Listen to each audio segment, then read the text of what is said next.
বন্ধুসকল এই বস্তুটো বাৰু কি চিনি পাইছেনে? কিয়নো চিনি নাপাব নহয় জানো? আমি সকলো গাঁৱলীয়া মানুহটো গাঁৱৰ বস্তু চিনি পাবই লাগিব। গাঁৱৰ প্ৰত্যেকটো বস্তুৰ লগত আমি জড়িত, গতিকে চিনি পামেই। এইটো কঁঠালৰ ভিতৰৰ দিলটো নহয় জানো? কঁঠালটো সৰুৰ পৰা ডাঙৰলৈকে, বাকলিৰ পৰা গুটিলৈকে আমি সকলো খাওঁ নহয়নে বাৰু?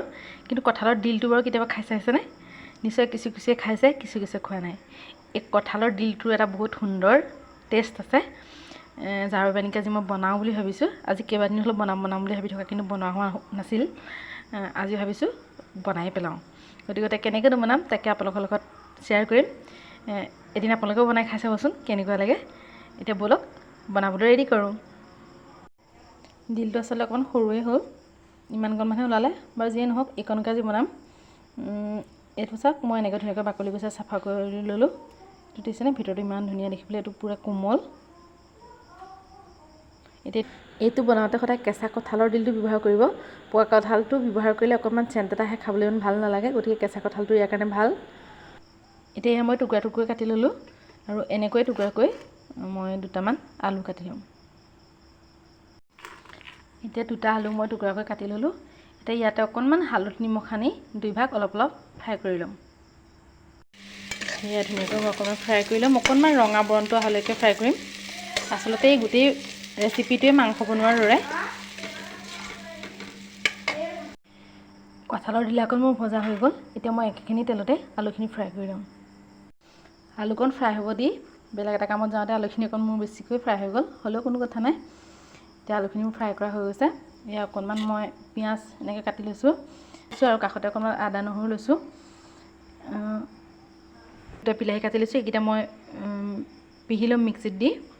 ফ্ৰাই কৰি তেল থাকিয়ে গৈছিল, তাতে মই দি দিম কেইটামান গোটা জিৰা আৰু দুটা তেজপাত।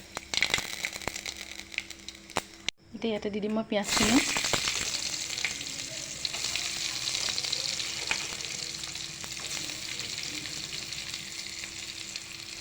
আৰু পিঁয়াজখিনি মই অকণমান ৰঙা হোৱালৈকে ভাজিম।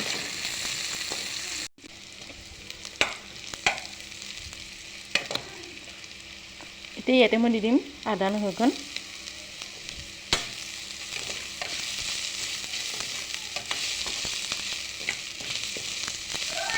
ইয়াতে মই দিছোঁ অকণমান ৰেড চিলি পাউডাৰ।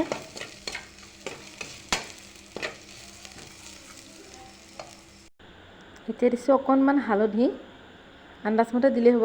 অকণমান গৰম মছলা দি দিছোঁ ইয়াতে, চবৰে অকণমান দিছোঁ। অকণমান দিছোঁ ধনিয়া পাউডাৰ। এইখিনি দি এবাৰ ধুনীয়াকৈ লৰাই দিলোঁ, আৰু মছলাখিনি ৰঙা হ'বলৈ ধৰাৰ লগে লগে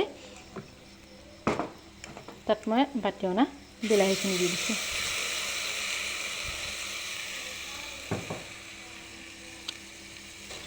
এতিয়া বিলাহীটো কেঁচা গোন্ধটো যোৱালৈকে মই এনেকৈ লৰাই থাকিম।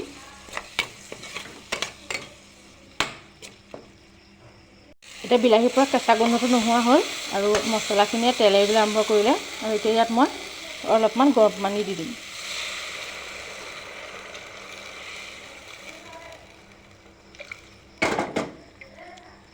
আপোনালোকে গৰম পানীখিনি আন্দাজমতে দিব, কিমানকণ লাগে সিমানকণ।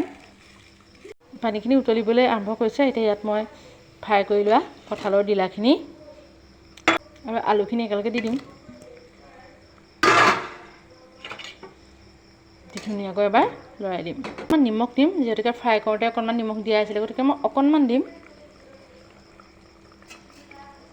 এতিয়া এবাৰ ধুনীয়াকৈ লৰাই দিম। মাজে মাজে ঢাকোনটো খুলি অকণমান এনেকৈ লৰাই দিম সিজিবৰ বাবে। শেষত অকণমান গৰম মছলা দি দিলোঁ, আৰু মোৰ কঁঠালৰ ডিলা ভাজিটো ৰেডি। এনেকৈ এবাৰ খাই চাবচোন, বহুত বেছি ভাল লাগে।